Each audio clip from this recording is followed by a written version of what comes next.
أشهد أن لا إله إلا الله نستغفر الله نسألك الجنة ونعوذ بك من النار اللهم إنك عفو تحب العفو فاعف عنا يا كريم. Bismillahirrahmanirrahim. Assalamualaikum warahmatullahi wabarakatuh. Alhamdulillahi ma'na rabbi akhir rabb wa wasitatna al-musyafa'amtuhu al-muntakhab. Allahumma salli wa sallim ala sayyidina Muhammadin salatan taghfiru biha jami'ad dhunub wa ala alihi wa sahbihi wa tabi'ina wa man ilaihi qad iktarab. Asyhadu an la ilaha illallah wa anna sayyidana Muhammadan abduhu wa rasuluhu sayyidil ajami wal a'rab. Ikhwan dan akhwat yang dirahmati oleh Allah, segala puji kita panjatkan kehadirat Allah dan salawat serta salam senantiasa kita haturkan ke junjungan kita Nabi Muhammad SAW yang kelak akan memberi syafaat insya Allah kepada kita semua. Dan pada bulan Ramadan yang penuh keindahan ini, maka perlu kita persiapkan juga untuk perpisahan dengan Ramadan. Karena ulama salaf kita zaman dahulu, mereka menjaga motivasi Ramadan mereka 6 bulan setelah Ramadan, dan mereka mempersiapkan untuk menyambut Ramadan di 6 bulan sisanya. Karena terkadang setelah hilangnya Ramadan, datangnya Idul Fitri itu bukanlah sebagai hari kemenangan, tapi itu hari awal kekalahan kita. Karena dari hari itulah kita mengetahui kita akan kembali seperti orang yang sebelum masuknya Ramadan. Kurang mengaji kita, kurang sholat sunnah kita, kurang ke masjid kita, kurang silaturahmi kita, kurang sedekah kita, dan banyak hal lain yang kurang. Karena memang Ramadan memiliki atmosfer dan oksigen yang berbeda. Di bulan Ramadan kita tertarik untuk beribadah karena banyaknya orang di sekitar kita yang memiliki motivasi lebih ketika Ramadan. Tetangga, teman, saudara yang gemar beribadah, maka itu akan membawa satu efek positif ke kita, di mana kita juga akan ikut mudah dalam beribadah. Nah, setelah datangnya Idul Fitri, biasanya ada acara silaturahmi, saling mendatangi rumah saudara, dan lain sebagainya. Ada beberapa hal yang perlu kita perhatikan sebagai bekal Idul Fitri kita adalah hati-hati dengan siapa kita bersalaman. Jika seorang laki-laki, maka sebagaimana telah disampaikan oleh Allah Subhanahu wa taala dalam surat An-Nisa ayat 23 berikut adalah beberapa wanita yang boleh kita ajak bersalaman.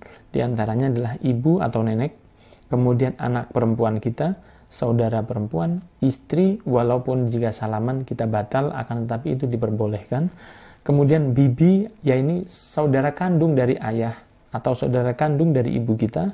Kemudian keponakan, yaitu putri dari saudara kandung kita. Kemudian juga ibu yang pernah memberi ASI kepada kita. Kemudian juga saudari sepersusuan.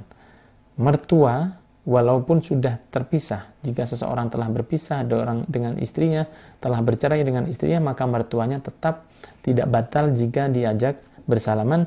Juga anak perempuan tiri.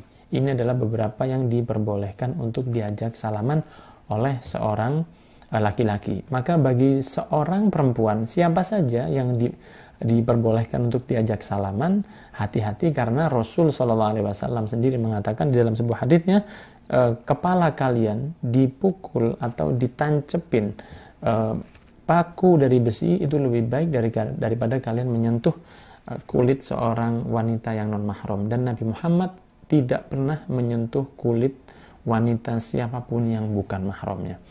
Ikhwan dan akhwat yang dirahmati oleh Allah, ada juga yang perlu diperhatikan bagi yang laki-laki, bagi yang perempuan, siapa aja yang boleh diajak untuk bersalaman. Yang pertama adalah ayah atau kakeknya. Yang kedua, anak laki-lakinya. Kemudian juga saudara laki-lakinya. Kemudian suaminya. Walaupun seperti istri tadi, yaitu jika salaman dengan suami, wudunya batal tapi tidak berdosa. Kemudian paman, yakni saudara kandung dari ayah atau ibunya. Keponakan laki-laki yang lahir dari saudara kandungnya. Kemudian juga